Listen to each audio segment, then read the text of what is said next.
domingo, estamos recebendo aqui no estúdio da nossa Jovem Pan News Fortaleza o reitor da Universidade Federal do Ceará, professor Custódio Almeida. Custódio Luiz Silva de Almeida, que a gente conhece como professor Custódio Almeida. Prazer, seja muito bem-vindo aqui à Jovem Pan News.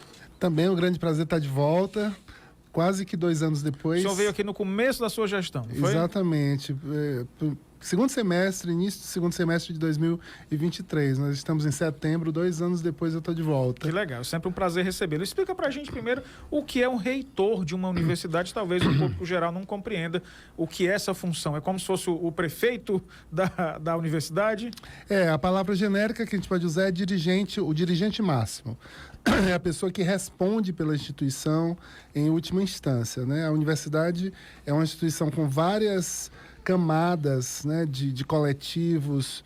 Então nós temos coordenadores, nós temos chefes de departamentos, nós temos diretores de unidades acadêmicas, pró-reitor, vice-reitor e reitor. Então o reitor é aquele que está na posição de... gerenciando todo esse povo, né? E tudo que é resposta pública, em geral, é o reitor que dá, em nome da universidade. 2 anos de gestão, 2 anos e... está completando agora 2 anos, né? A gente completou agora no dia 25 de agosto. Então, o que o senhor considera, quando o senhor assumiu a reitoria da universidade, o que considera que naquela época gostaria de fazer, e se chegou agora aqui 2 anos depois, o que conseguiu avançar? Quando nós assumimos a reitoria, existia uma demanda muito forte para que a universidade pudesse cuidar dos seus próprios rumos, né? A gente fez uma campanha com o título A Universidade Viva e Democrática, né? Então era um momento em que as pessoas se sentiam alijadas de participar de conselhos, especialmente os estudantes que estavam fora dos conselhos superiores.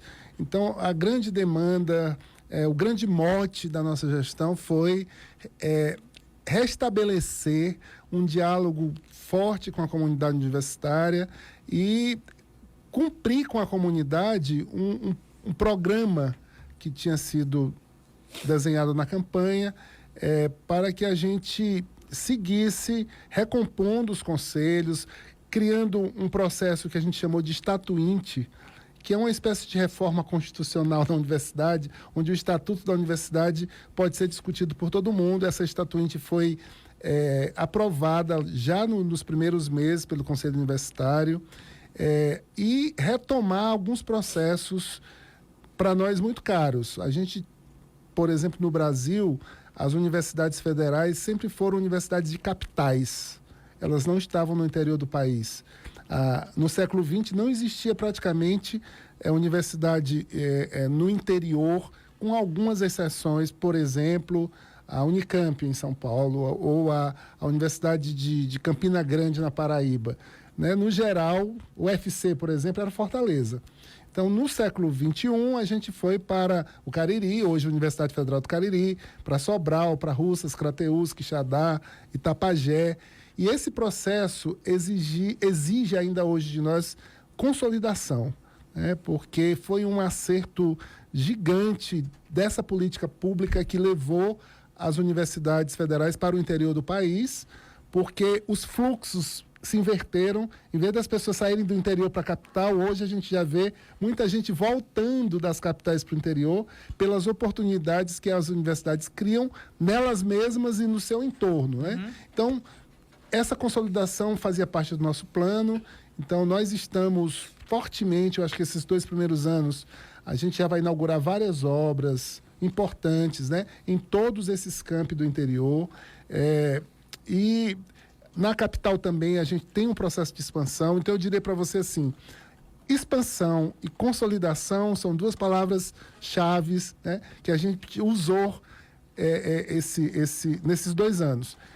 A expansão é necessária? Você poderia me perguntar. É necessária, né? Eu vou lhe dar um dado que eu gosto de lembrar. O Plano Nacional de Educação, que é aquele plano que o Congresso Nacional aprova para uma década, foi aprovado em 2014 para terminar em 2024. Esse plano dizia que em 2024, o ensino superior do Brasil, público e privado, deveria ter 33% dos jovens de 18 a 24 anos estudando. Na universidade? Nas universidades, no ensino superior, né? A gente chegou a 20. Isso quer dizer que esse plano que está sendo aprovado agora, em 25, para ir até 2035, provavelmente vai trazer a mesma meta. Isso quer dizer que a gente precisa expandir, a gente precisa dar oportunidade para muita gente que, se não for a universidade pública, não consegue estudar, porque a privada é cara, tá? E essa necessidade é gritante, né? Então, temos que consolidar o que está construído, mas temos que continuar expandindo. Professor, agora, nos últimos anos, e ainda hoje, volta e meia, a gente vê a notícia de que foi um corte das universidades. Aí vamos para o Ministério da Educação conversar. Os reitores vão lá, as associações dos reitores. Sempre tem esse problema do dinheiro. E é um problema que está em todo o setor, obviamente, no Brasil. Diante disso, desse problema financeiro que existe e da necessidade que o senhor falou de expansão da universidade, como é que gerencia isso, né? Eu imagino que seja um desafio muito grande, porque construir, creio eu, que não seja o grande problema, né? Isso. E aí, dentro disso, a minha pergunta é como gerenciar financeiramente e também se a qualidade do ensino alcançou ou foi junto com essa expansão. Se nós tivemos a excelência que a UFC tem em Fortaleza, é a mesma que temos nos campi pelo interior? Ótima pergunta, porque eu já começo lhe dizendo que sim. Os campi do interior estão nos surpreendendo cada vez mais. Eu diria para você assim, eu vou dar exemplos, né? Os cursos são avaliados. Como é que está a odontologia de Sobral, a medicina de Sobral em relação à odontologia de Fortaleza e a medicina de Fortaleza, já que Fortaleza e Sobral têm esses cursos. Um não deve nada ao outro, tá?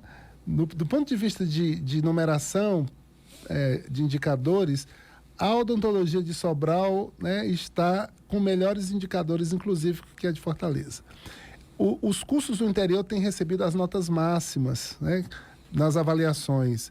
Os egressos desses cursos, outro indicador, quando eles terminam o curso, eles conseguem passar em mestrados e doutorados, né, na USP, na Unicamp, na Federal de Minas Gerais, conseguem e são super competitivos.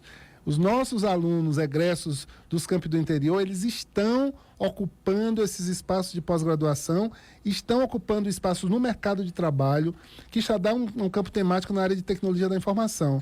Nós temos estudantes empresários que se tornaram empresários pobres, que se tornaram empresários depois que saíram da universidade, trabalhando para multinacionais e morando em Quixadá. Porque, por exemplo, alguém que trabalha para a IBM norte-americana não precisa ir morar nos Estados Unidos para isso, né? Já que o trabalho é todo remoto, é toda a distância. Então, assim, a qualidade, e a sua pergunta é fantástica por isso, porque a não ida para o interior é um desperdício de inteligência, é um desperdício de oportunidade para essas pessoas que não são bem posicionadas porque não tiveram a oportunidade de estudar, né, e não tiveram a oportunidade de mostrar do quanto são capazes. Então, para nós é uma alegria gigante a gente ter cada colação de grau estudante, que é o primeiro estudante da família que termina o ensino superior, né? Arrastando os que vêm atrás a seguirem o mesmo exemplo, né? Isso significa emancipação do país, isso significa desenvolvimento do país, melhoria da economia. Então, a universidade tem essa função, e a sua pergunta sobre orçamento é um desafio. Dinheiro, né? Como é que faz? Porque volta e meia tem uma notícia dessa. Olha, né? deixa eu lhe dizer que o orçamento das universidades, geral, ele não diminuiu, tá? O que ocorre esse orçamento é disputado internamente entre pagamento de folha de pessoal e o discricionário, que é para você construir coisas, para você comprar equipamentos, renovar laboratórios e tudo mais. Então, o aumento do número de professores e de técnicos administrativos em educação, ele consome o orçamento geral, subtraindo do discricionário, né? Então, assim, o grande problema hoje é que não é que o orçamento diminuiu, o orçamento continua robusto, mas como aumentou o número a demanda da folha, tá certo? Né? Diminuiu o discricionário para renovar parque tecnológico, para equipamentos e prédios e tudo mais. Então, é um desafio que o Ministério da Educação está assumindo de frente, né? Provavelmente vão ser anunciadas propostas fortes agora, ainda em 2025, para que a universidade continue correspondendo às expectativas de ser a instituição que faz pesquisa, que resolve problemas, né? A gente tem transição energética, descarbonização, inteligência artificial, indústria 4.0. Quem é que vai trazer soluções, enfrentar esses novos desafios? São as instituições de pesquisa. E no Brasil, as principais instituições de pesquisa são as universidades. Quem mais produz, quem mais publica são as universidades. Ainda na área da pesquisa, a gente está... Acredito que não. A gente não está no nível que gostaria ou deveria. O que é que falta para o Brasil alcançar esse índice, esse nível importante de pesquisa e pesquisadores e segurar aqui no Brasil os nossos doutores, os nossos PhDs? O povo vai embora, professor. Como é que faz isso? Investimento em carreira, tá certo? Se você perguntar por que um cientista sai do Brasil para outro país, ele está saindo do Brasil para outro país porque encontra nos outros países, vamos dizer assim, melhores condições de trabalho, incluindo aí as condições salariais, né? Eu acho que aí não tem o que tergiversar. É investimento que a gente precisa para segurar no país aquelas pessoas que têm condições de alavancar pesquisa em qualquer área.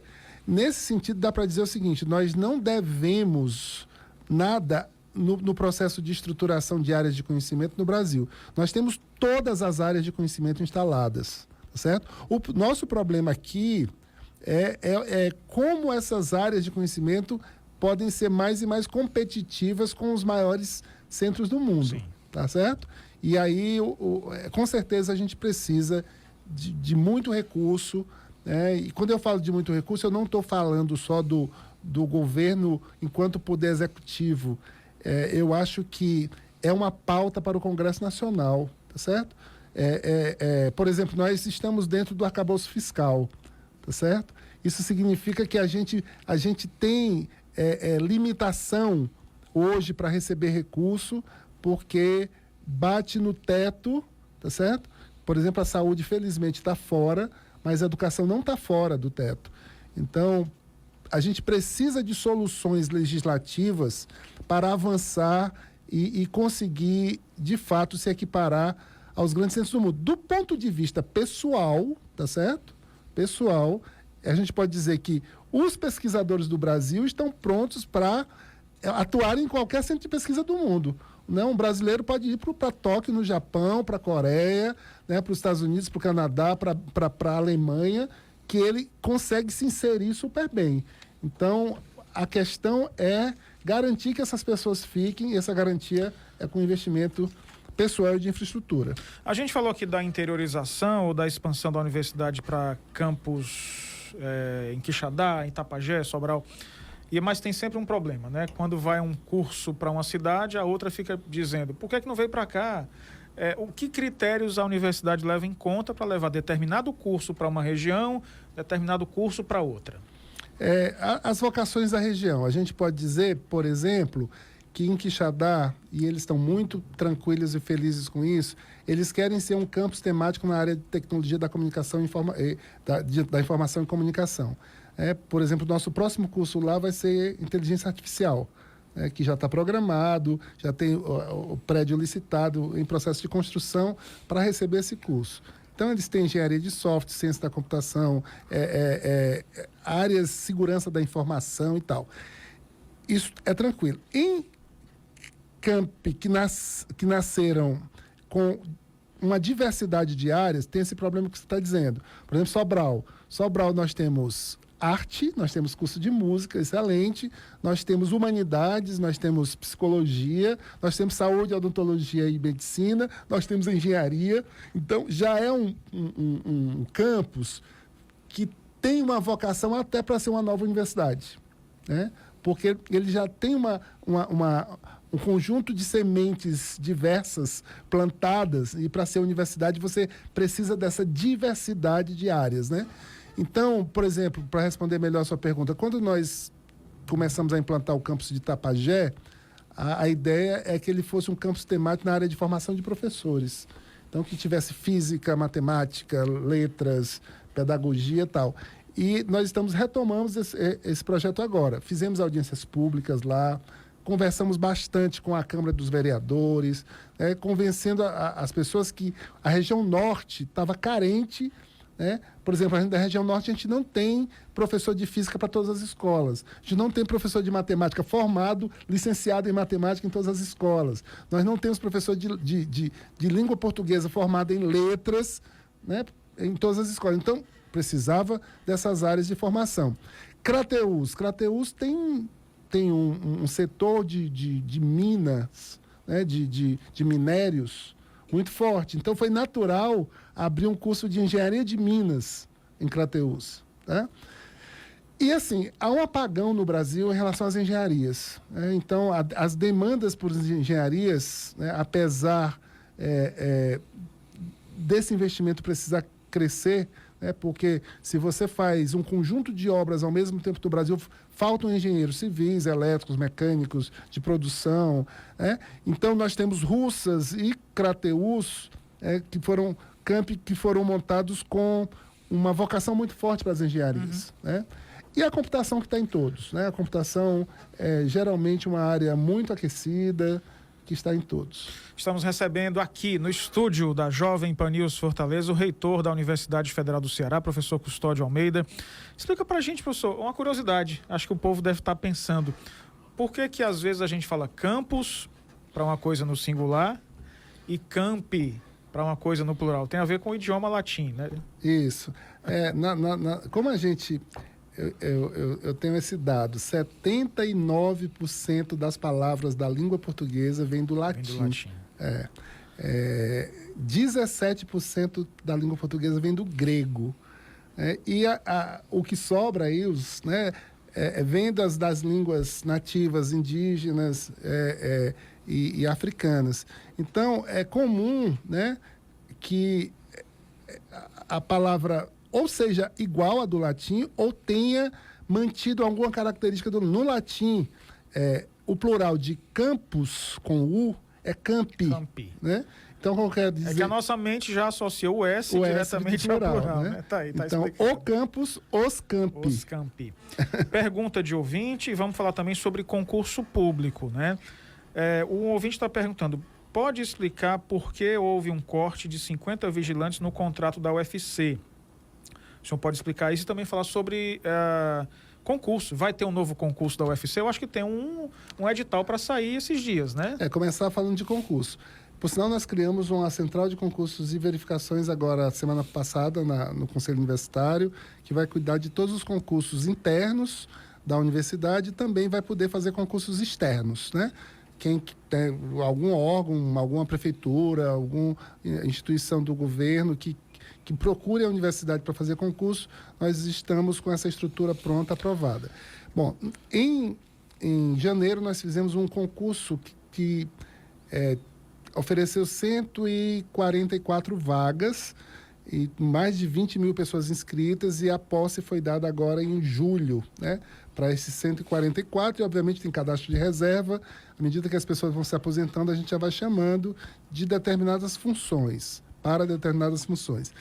Agora, em breve, quando eu digo em breve, em setembro ainda, nós lançaremos edital para um outro concurso de técnico administrativo, principalmente de nível superior, engenheiros, né, bibliotecários e tal. As funções vão ser detalhadas no edital, e aí são mais 90 vagas. No geral. E mais no final do ano a gente está esperando uma regulamentação para fazer um outro concurso de técnico que já tem uma previsão de 104 vagas, bem plural, de nível médio e nível superior. Tá? Então, essas vagas são para todos os campi? São. Não é só Fortaleza? Não, é para a universidade toda, né? E, então, assim, a gente vai... É um momento muito especial, porque a gente passou muito tempo sem concurso de técnico.